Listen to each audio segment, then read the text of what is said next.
leader and members of Flag Australia and myself are hearing on a regular basis about the pressure that our farmers and food producers are under. But let me just make the point that these policies come from a faraway place. And you're going to have to bear with me now for a few minutes while I read my speech, and I will read it because otherwise I'll be up here for hours. I get a bit carried away with this, so I've contained it to as smaller speech as I can do. But we are in trouble, and we all need to pull together on this. And first of all, I'd just like to thank people who have been supporting Flag Australia in their push to get this word out there. At Leon Biner on his Don't Sell Australia Short Facebook campaign, who has now over 7,500 members, all concerned about the same thing. Sean Perry from 5AA Talkback, who has allowed Peter and myself many times to go on there for hours at a time to get these issues aired and discussed. And we'll actually be having Lord Monckton on there tomorrow night from 7 o'clock till midnight, so that people can ring in, ask questions and have a discussion about this. So 5AA have been behind us, which is great. And also the Southern Argus newspaper. They have been so supportive of getting the message out there of the stress that our primary producers are under. And we really can't thank all of those people enough. So now I'll start to read.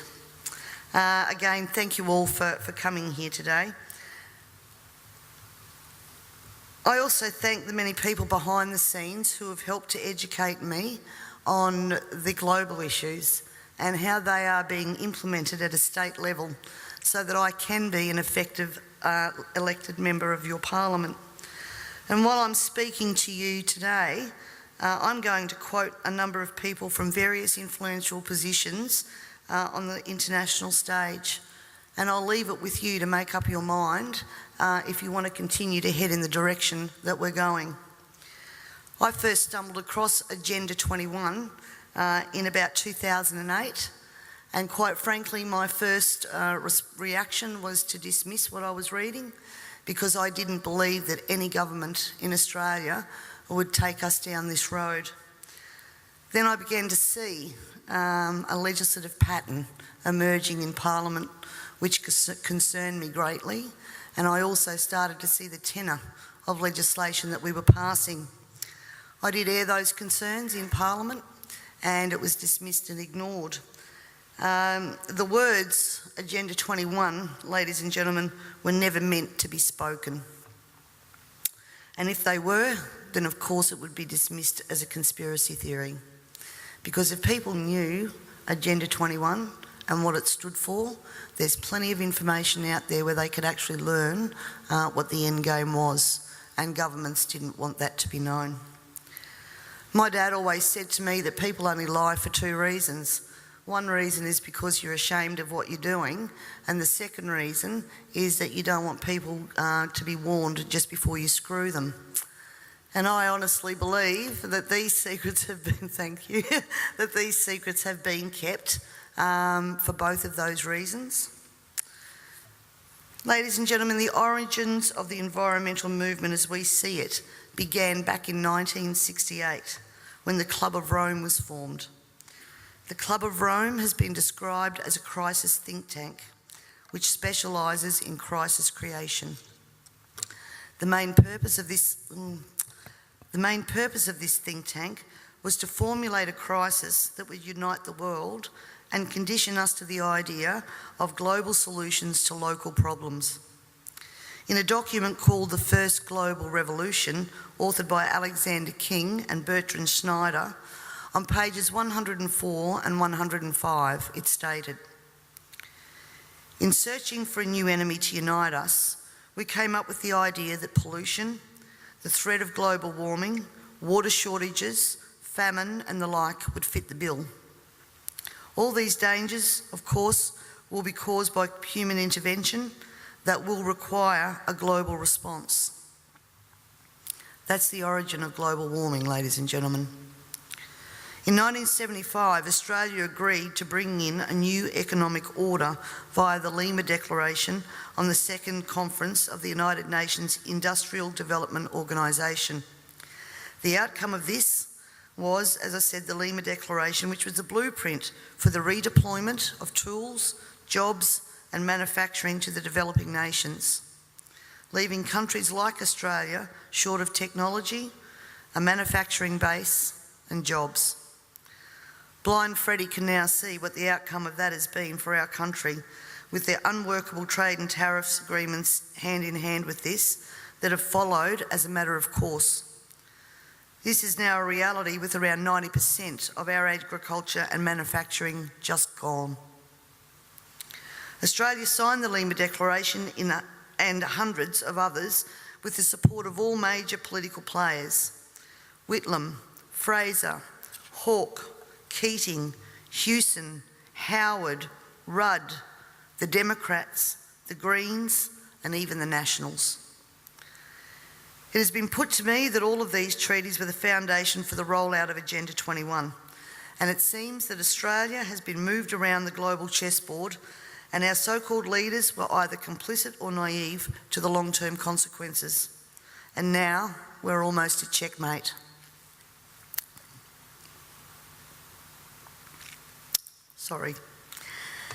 In 1992, former President of the United States, George Bush Sr. said, "Effective execution of Agenda 21 will require a profound reorientation of human society, unlike anything the world has ever experienced.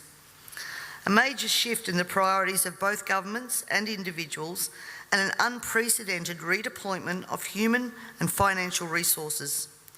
This shift will demand that a concern for the environmental consequences of every human action will be integrated into individual and collective decision-making at every level."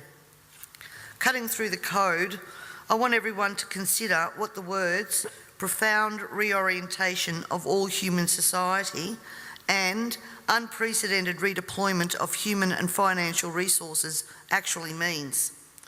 For everyone here tonight not familiar with Agenda 21, I would suggest that this is the beginning of your learning curve, not the end. In 1992, Maurice Strong, Secretary General of the UN Earth Summit and member of the Club of Rome, said, "It is clear that current lifestyles and consumption patterns of the affluent middle class, involving high meat intake, consumption of large amounts of frozen and convenience foods, use of fossil fuels, ownership of motor vehicles, small electrical appliances, home and workplace air conditioning, and suburban housing are not sustainable."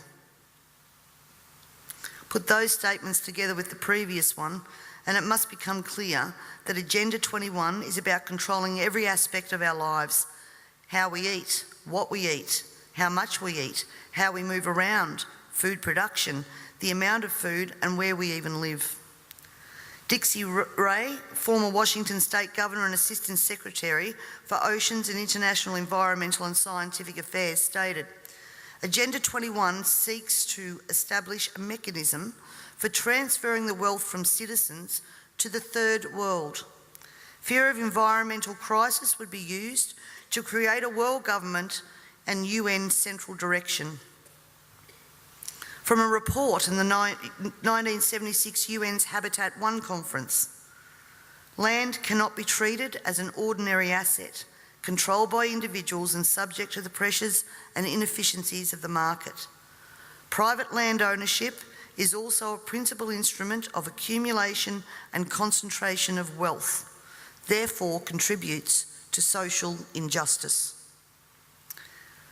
In other words, ladies and gentlemen, if you work hard and you exercise good financial management and invest in property, you are contributing to social injustice. In a report from the President's Council on Sustainable Development, we need a new collaborative decision process that leads to better decisions, more rapid change, and more sensible use of human, natural, and financial resources in achieving our goals. And at the same time, Harvey Reuven, Vice Chair of the Wildlands Project, says individual rights will have to take a back seat to the collective. J. Gary Lawrence, advisor to President Clinton's Council on Sustainable Development. Participating in a UN advocated planning process would very likely bring out many of the conspiracy fixated groups and individuals in our society, and here we are. This segment of our society, who fear one world government and UN invasion, through which our individual freedoms will be stripped away, would actively work to defeat any elected official who joined the conspiracy by undertaking Agenda 21. So we will call our process something else. We will call it comprehensive planning or growth management or smart growth. We ended up with sustainable development. The redeployment of human and financial resources has now become visible to us all via the cut to services and programs to assist the sick, the young, the elderly, and of course the creation of another level of poverty now identified by the term the working poor. I was speaking to a person last week and he said to me, if Hitler was still around, he'd be sitting back thinking, I didn't need bullets for a global takeover. And he'd be right. We see daily cash grabbing via new taxes called levies, supposedly because we are cash strapped in this state, and at the same time see big project spending that does not fit with the message that we are in financial crisis.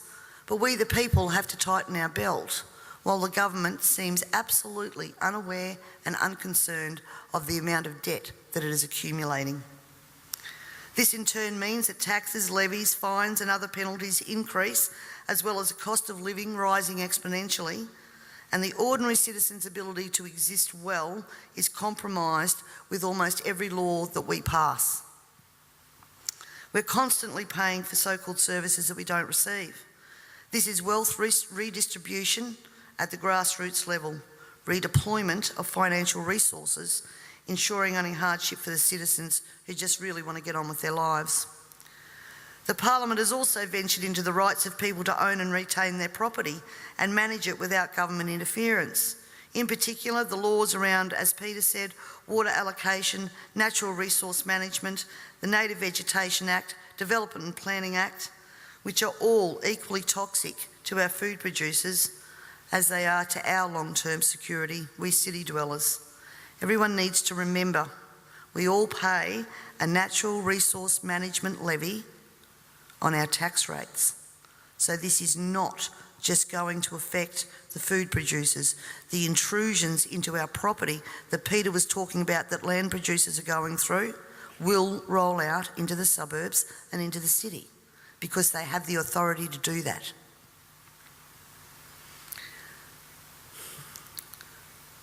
We all have already fiddled in Parliament with land titles of people in rural areas, and I'm talking about the Barossa and McLaren Vale legislation that passed.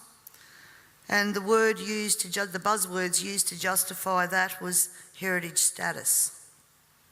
At the same time that our right to own and manage our land, have access to water, produce adequate food to ensure that our only option is not to consume often toxic and substandard food from places like China, this government has been working overtime to take away our rights to common law through many pieces of legislation. Common law is what guarantees us an ability to correct injustices. This coming year, I promise you, you will also hear debate over a number of pieces of legislation that will further erode our common law rights. And you have to get behind me on this, ladies and gentlemen, to stop this from going through. As Agenda 21 became more and more apparent to me, I began using the line in Parliament that government was now declaring war on its own citizens. And that goes back as far as 2008. This, of course, led me to being labelled a conspiracy theorist. But here we are now, openly talking about Agenda 21 and the ramifications we will see in a short period of time if this is not stopped in its tracks. Let me just say that I often hear we cannot stop what is happening. Two-party preferred system, vote Labor, vote Liberal, what does it matter? And in fact, that's probably true for the House of Assembly, because that's where government's formed. But ladies and gentlemen, here in South Australia we have the Legislative Council, the House of Review. And my friends, that is where the true power does lie. And the last thing that governments want you to understand is that no matter who is in power, the Legislative Council is there for checks and balances. And when the Legislative Council isn't overly influenced by the major parties, legislation can be blocked.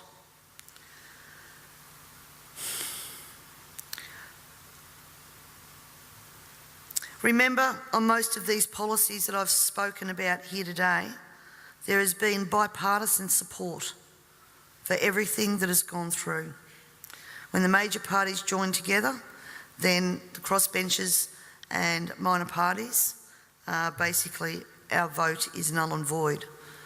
The way to avoid that is to make sure that when the major parties do join together, they don't have the numbers. For way too long now, we the people have been asleep at the wheel, and it is time to wake up and participate in the democratic process.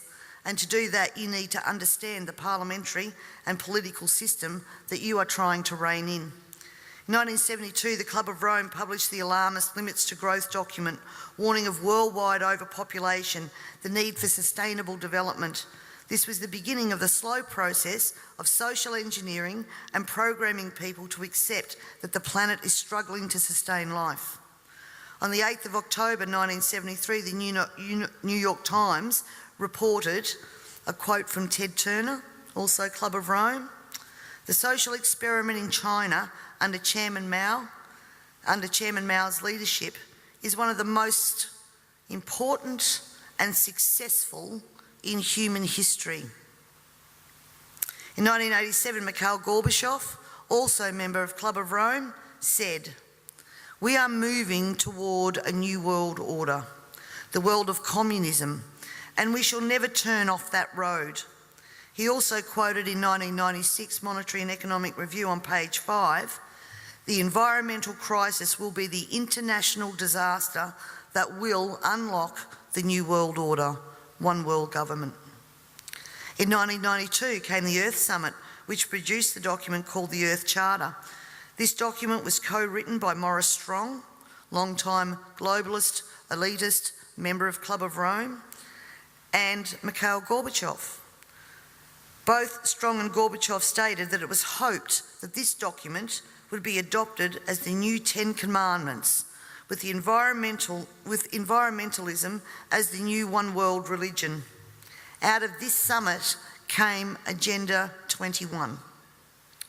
Ted Turner, who was also a member of the Club of Rome, was quoted as saying in 1996, "The total population of 250 to 300 million people is ideal. That means a reduction of 95% from present levels would be even more ideal. Anyone who abhors the China one-child policy is simply a dum-dum." In 1998, the Baltimore Sun reported on July the 7th, most of Ted Turner's first donation to the UN of $22 million went to programs that seek to stall population. Another goal of the depopulation process is that the upcoming generation will submit to sterilisation to save Mother Earth. Ladies and gentlemen, everything I've said here tonight can be verified by document searches, and it is now time for us all to take off our blinkers and encourage our neighbours to take off their blinkers.